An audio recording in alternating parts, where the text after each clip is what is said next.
नमस्ते, good morning. म Prabhakar Delta Digitive Private Limited New रोडको अफिसमा छु अहिले बिहानै र म 75 इन्चको एबिआर सिस्टम स्मार्ट बोर्डको अगाडि छु र अहिले बिहानको 8 बजीको छ तर 10:27 गएको छ। डेट एन्ड टाइम मिलेको छैन, हामीले भर्खर इन्स्टल गरेको हो र 75 इन्चको जुन हजुरले हेर्नुहुन्छ भने इन्टरफेस यस्तो छ। आइए माइक्रोफोन छ यहाँ माथि डटमा, यहाँ वेब क्यामेरा छ, त्यसपछि तल लोगो छ र यता युएसबी केबलहरू जोड्ने र टाइप सीहरू टच केबलहरू जोड्ने तपाईँको पोर्ट यता छ, पछाडि स्पिकर र यसमा चाहिँ एन्ड्रोइड र विन्डोज ड्युल अपरेटिङ सिस्टमको सिस्टम आएको छु। र योभन्दा पहिला मैले अर्को ब्रान्डको कुरा गरेको थिएँ। आज मैले तपाईँलाई युनिभ्यूको ब्रान्डको बारेमा केही डिटेल्स इन्फर्मेसन दिन्छु र यसको सम्पूर्ण इन्फर्मेसन तपाईँले पाउनुहुन्छ।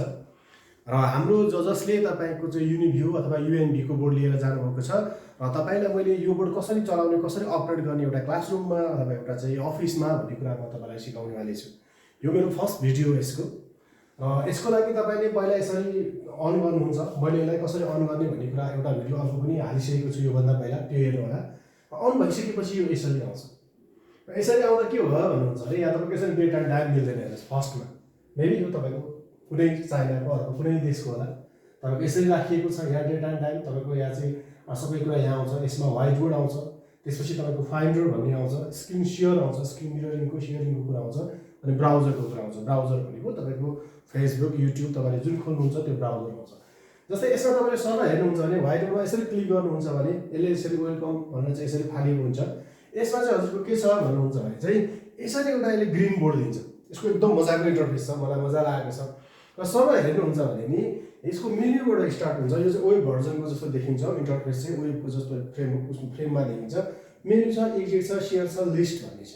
त्यसपछि यहाँ सेलेक्ट भन्ने छ, पेन छ, हेर्नुहोस् है, इरेजर छ तपाईँले इरेज गर्नको लागि। त्यसपछि क्लिन अल अथवा यो पुरै क्लिन अल गर्नको लागि क्लिन अल बटन छ, रुलरहरू छ, सेप्सहरू छ, टेबलहरू छ तपाईँलाई चाहिने।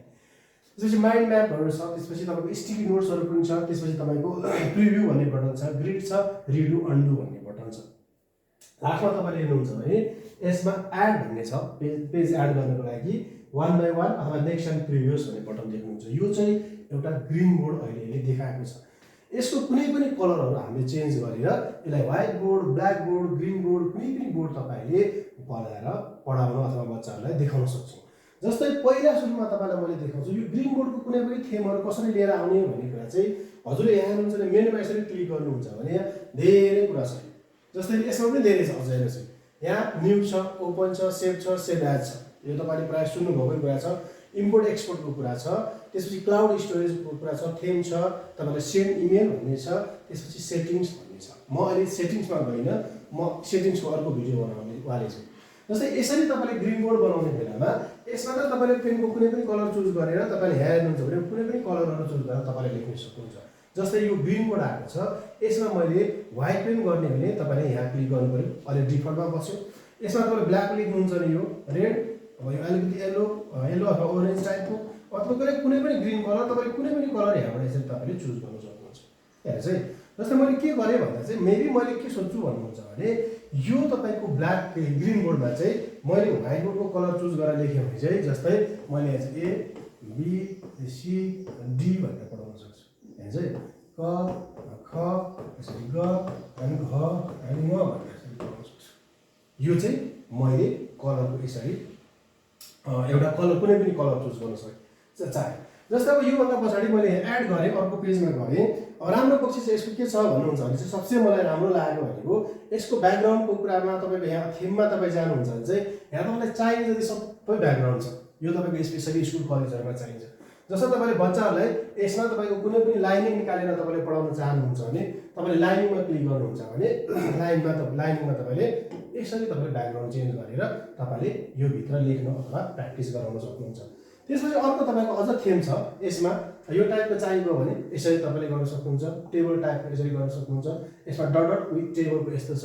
त्यसपछि यसरी तपाईँले कुनै पनि तपाईँले ब्याकग्राउन्डहरू चेन्ज गर्न सक्नुहुन्छ। ल यो प्लेन भयो, यो चाहिँ कुनै पनि एक्स्ट्रा थेमहरू तपाईँले राखेर चुज गर्न सक्नुहुन्छ। यहाँ अझ धेरै छ, जस्तो यस्तो चाहिएको होइन, यसरी चाहिएको हजुरलाई यो के चाहिएको। अब तपाईँले यो कुराहरू चाहिँ यसरी तपाईँले थेमहरू राखेर पढाउन अथवा गर्न सक्नुहुन्छ। जस्तै मैले के गर्छु भन्नुहुन्छ भने चाहिँ जस्तै यो कुनै थीम मैले चुज यसरी ओके गरेँ भने यो भित्र मैले कसरी प्र्याक्टिस अथवा लेख्ने भन्ने कुरा चाहिँ तपाईले यहाँबाट यसरी पेनको साइजहरु तलमाथि गर्नुस्। साइज यहाँ छ, मैले यसरी सानो साइज बनाएँ, व्हाइट बनाएँ अथवा ब्ल्याक मैले कलर चुज गरेँ। चुज गरिसकेपछि मैले यहाँ चाहिँ हैन यसरी A and B and C and D and E यसरी लेख्न सक्छु। अथवा यहाँ क त्यसपछि ख त्यसपछि ग सरी ग ग ग एन्ड ग यसरी लेख्न सक्छु। त्यहाँ चाहिँ यसरी हामीले कुनै पनि थीमहरु चुज गरेर हामीले पढाउन सक्छौं। यो मेन्युमा छु मैले त्यहाँ चाहिँ। अब यसमा मेन्युमा हामीले यो थीमहरुमा चाहिँ यसरी यो सरसर्ती यसरी तपाईले हेरेर यसरी चुज गर्ने टेम्प्लेटहरु ब्याकग्राउन्डहरु चुज गर्ने अप्सन यहाँ अर्को पनि छ।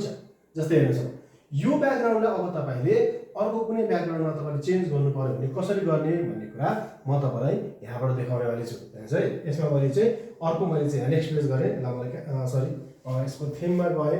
थीममा गइसकेपछि मैले यसलाई प्लेनमा गरे, त्यसलाई ओके गरे, मैले नेक्स्ट भन्ने यहाँ गरे। मैले थर्ड पेजमा छु भनेपछि तपाईले आएर अर्को थीम तपाईले चुज गर्ने हो भने तपाईको यहाँ टेम्प्लेट्सहरु छ, अलरेडी तपाईलाई बनाएको टेम्प्लेट्सहरु छ हैन। यो हैन कि म प्लेन ब्याकग्राउन्डमा जान्छु भन्नुहुन्छ भने तपाईले यसरी ब्याकग्राउन्डहरु चेन्ज गर्न सक्नुहुन्छ।